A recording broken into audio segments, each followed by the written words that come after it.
Francisco Gomes, nós estamos a falar de uma operação militar de um país que é membro permanente do Conselho de Segurança das Nações Unidas. Isso não lhe dá especial responsabilidade no que diz respeito ao cumprimento do direito internacional e à autodeterminação dos povos? Não havia uma outra solução para este caso, admitindo que Nicolás Maduro, como vários países admitem, não era de facto um presidente legítimo? Eu agradeço o convite de cá estar, cumprimento o painel, cumprimento o deputado João à distância.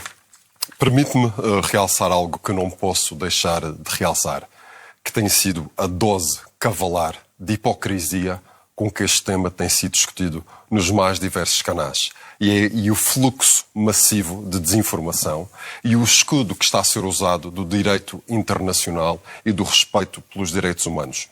Onde é que andavam essas preocupações quando o regime de Maduro assassinou 18 mil pessoas, torturou 36 mil e prendeu 8 outras 18 mil pessoas? Onde é que estava a preocupação com o direito internacional quando o regime de Maduro tentou anexar Guiana? E não foi em 1900 e troca o passo, foi em 2023. Onde é que estava a preocupação com o direito internacional quando, devido ao regime de Maduro, 8 milhões de venezuelanos, a maior migração da história, tiveram que abandonar a Venezuela porque não conseguiam viver na Venezuela? Onde é que estava a preocupação com os direitos humanos quando os venezuelanos estavam a comer cão porque não tinham carne, estavam a comer lixo porque não tinham comer? Onde é que estava a preocupação com os direitos humanos? Esta dose cavalar e inaceitável, que eu acho perfeitamente inaceitável, o que está a acontecer, todos os especialistas que estão a aparecer agora em direito internacional, em direito sul-americano, maioritariamente associados à esquerda, vá-se lá saber porquê. Não é aceitável o que estão a fazer. A defesa acérrima de uma ditadura que foi, e bem, atacada por um governo no legítimo cumprimento do seu direito de autodefesa. Não há aqui um combate de uma ilegalidade com outra ilegalidade. Ou seja, é legítimo um Estado entrar num outro Estado, prender o presidente do país da maneira como foi preso Nicolás Maduro, ou há outras soluções que devem ser tidas em conta ao abrigo da lei internacional e das instituições internacionais?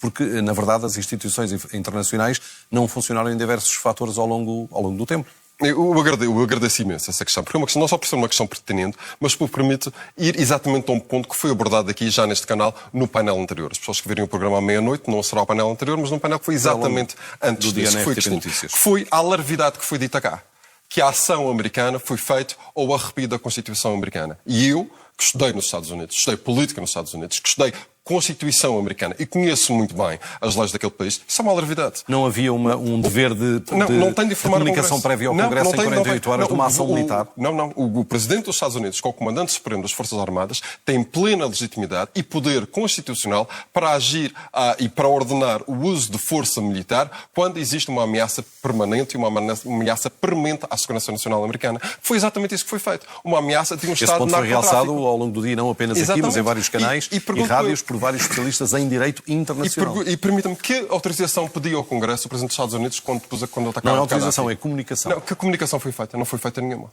Que comunicação foi feita quando abateram Osama Bin Laden? Nenhuma. Por isso, o que está aqui a ser feito é uma interpretação enviesada e errada da Constituição americana, que tem de ser posta à descoberta. O que foi feito foi bem feito e ao abrigo da Constituição americana.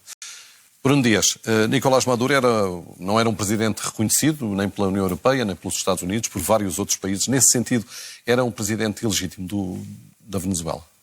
Antes de mais, muito boa noite. Boa noite a todos. Cumprimento quem nos acompanha. Gostaria muito de estar em melhores circunstâncias a desejar um bom ano a todos, porque este ano claramente começa muito mal. Começa de uma forma trágica, com uma agressão militar, com bombardeamentos, com dezenas de mortos já nestes acontecimentos da agressão militar perpetrada. 40 para os Estados Unidos, 80 para a Venezuela. Não há um número... Esses números são os mais recentes que têm vindo a ser divulgados. Veremos se mantêm nessas dimensões.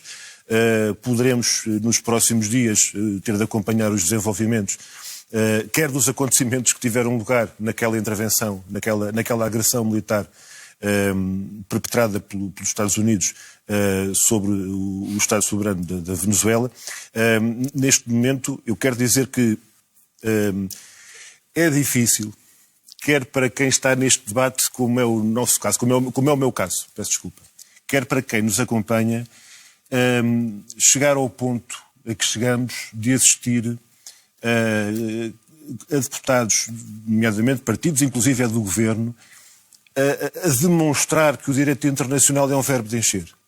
Há uma coisa que foi dita e que não é mentira nenhuma, é factual. O deputado Francisco Gomes acabou de dizer que é maioritariamente da esquerda em Portugal e no mundo que têm vindo os alertas, a indignação, a denúncia relativamente à violação grosseira do direito internacional que está aqui.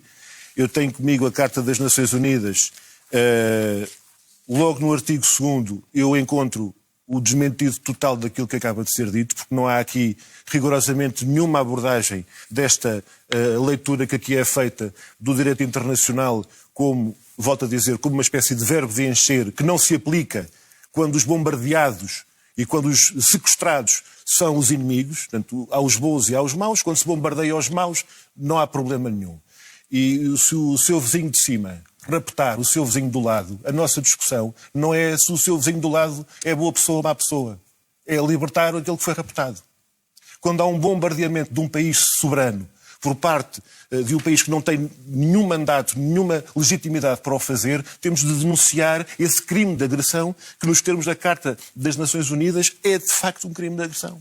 Se toda a gente reconhece que há aqui claramente um aviso aos outros Estados, e já não é só o México, já não é só Cuba, já não é só a Colômbia, nós estamos a falar também, eu vou usar a expressão, os aliados ajoelhados, que têm estado a bater palmas a esta operação e que amanhã podem ter alguém a bater à porta, como agora acontece no caso da União Europeia, como é o caso da União Europeia, da Dinamarca, que é um país fundador da NATO. Tanta conversa que agora tem, e vamos ver nos próximos tempos o que é que vai acontecer e o que é que vai ser dito em relação à Groenlândia. Francisco Gomes, isto não abre a porta a outras intervenções. Já ouvimos falar da Colômbia, do México, de Cuba, agora um desejo de anexação da Groenlândia e isto coloca um problema adicional. A Groenlândia faz parte de um país NATO, que é a Dinamarca, um dos países fundadores, um dos 12 fundadores, e estaria uma agressão à NATO. Mas eu tenho aqui algo atravessado que tenho que dizer.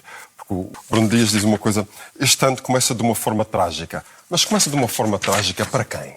Começa de uma forma trágica para quem? Para os ditadores? Para os inimigos da democracia. É que para o povo venezuelano está começando mal. O povo venezuelano, e víamos isto nas redes sociais, imensos vídeos a chorar, foram libertados hoje. Começa de uma forma trágica para quem? E depois, fala-se de agressão. Onde é que estava essa preocupação da esquerda com a agressão? Quando o regime de Nicolás Maduro encerrou 400 canais de comunicação social. Onde é que estava esta preocupação com os direitos humanos e com os crimes de agressão? Quando Nicolás Maduro estava a assassinar o seu próprio povo. Estava a pôr o seu próprio povo a comer carne de cão. A obrigá-los a mostrar a prova de que tinham votado essa parte da argumentação já ouvimos para terem acesso à miséria, à miséria da comunidade. E depois, a questão do petróleo. A questão do petróleo é outra hipocrisia. É outra hipocrisia. Então, o que é que estavam lá a fazer? Rússia, Cuba, China, estavam o quê? A tentar roubar a receita das arepas. Não era isso que estavam lá. Estavam lá a tentar sacar também o petróleo venezuelano. Só que existe uma diferença no petróleo. É que quando os Estados Unidos estavam envolvidos na gestão do petróleo venezuelano nos anos 50 e 60, Venezuela tinha o rendimento per capita mais alto da América Latina. Tinha o Bolívar a par e par com o dólar. Depois dos americanos serem lá, sabe o que é que aconteceu? Os venezuelanos estão a ganhar $2 por mês. Estão a passar fome. Tem a maior reserva do mundo, mas não tem a maior capacidade de extração. Porque foi tem uma extração até muito baixa. Pelo ditador que a esquerda defende. A esquerda que se diz defensora da democracia está a defender os Francisco, ditadores. a pergunta concreta.